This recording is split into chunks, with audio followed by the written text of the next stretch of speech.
What's up? What's going on, world of YouTube? This is RJ Game News USA here. And today I have something important to talk about. And we're going to talk about the Nintendo Switch 2. Of course. It's all the rage. You guys saw my presentation review. If you hadn't, check it out. Please subscribe. But we went over something, and I don't want to act like we glossed over it, but it's a pretty big deal. We went over certain aspects when it came to how games are bought and how they're priced with the Switch 2. And I've kind of come to the realization we basically just saw the death of physical media for gaming. And shockingly, it was Nintendo at the forefront instead of Xbox or PlayStation.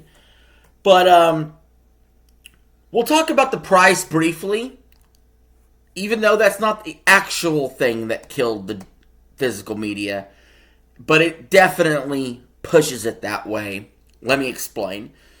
So the price, I believe it's $80 for physical games and $70 for digital games.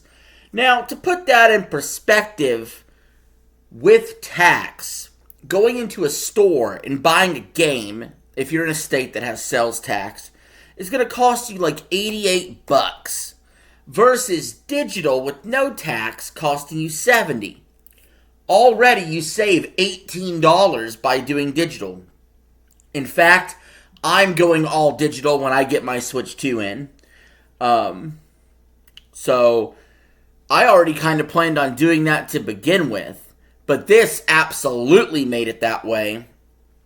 And I'm about to explain another huge reason why going all digital is not only what Nintendo is pushing for, but you'd be crazy not to at this point, even if you're a little disappointed. So I've been seeing a lot of people on Twitter and online talk about, man, $80 is just too much. It's just too much. And they're right. It is. That's why you should buy the $70 digital edition.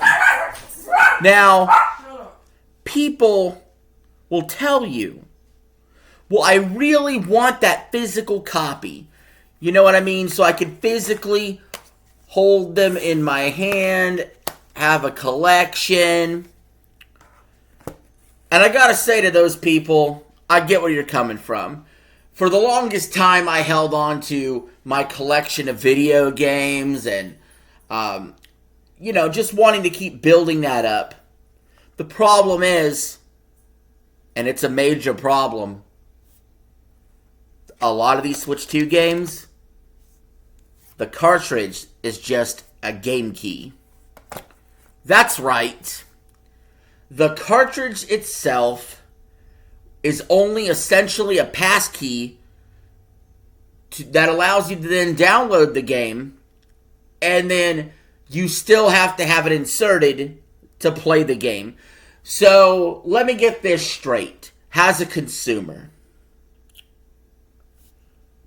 if I go physical, I'm paying a lot more, and I still have to switch out the games, so I get no benefit of actually owning the games versus just going digital. And that's what Nintendo's doing.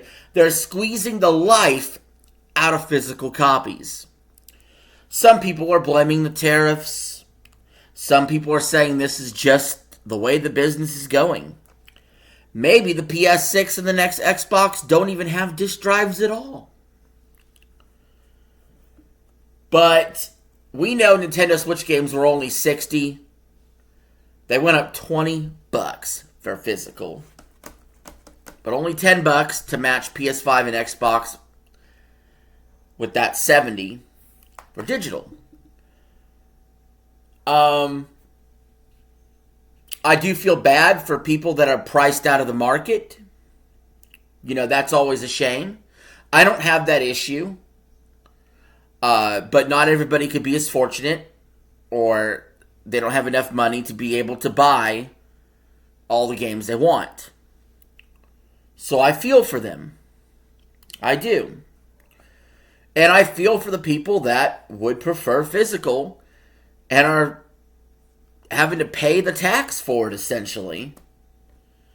And want their collections. And I'm seeing a lot of boycotting the Switch 2 online, and I'm thinking, yeah, the Switch 2 is still going to sell good. like that talk is cheap, honestly. A lot of y'all that are saying you're going to boycott it, you're buying. You're buying, and you know it. If you're buying and you know it, clap your hands. If you're buying Switch 2 and you know it, clap your hands. You know what I'm saying? Like, come on. Come on. Even in the ones that are like, I'm not buying it, behind the scenes, they bought it, and they'll play it without anybody knowing. Most of them.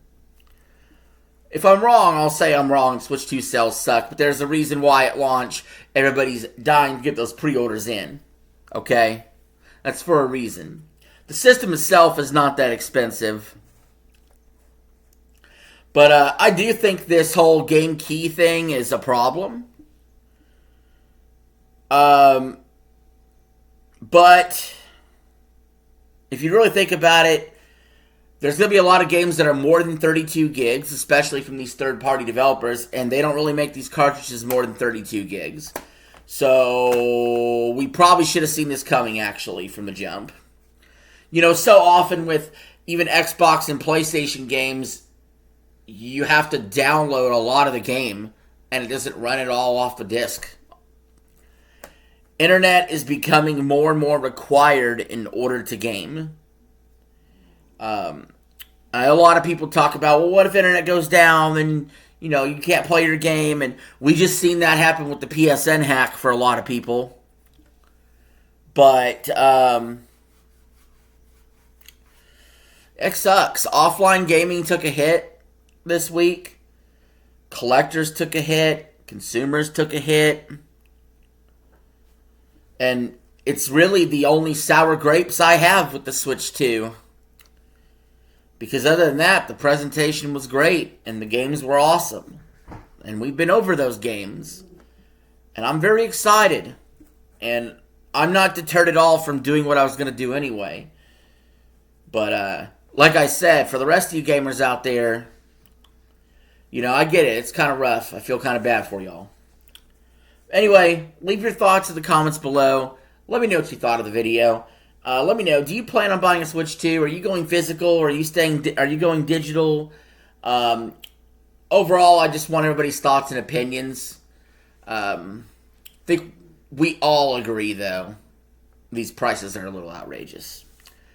But until next time, I'll see you all later.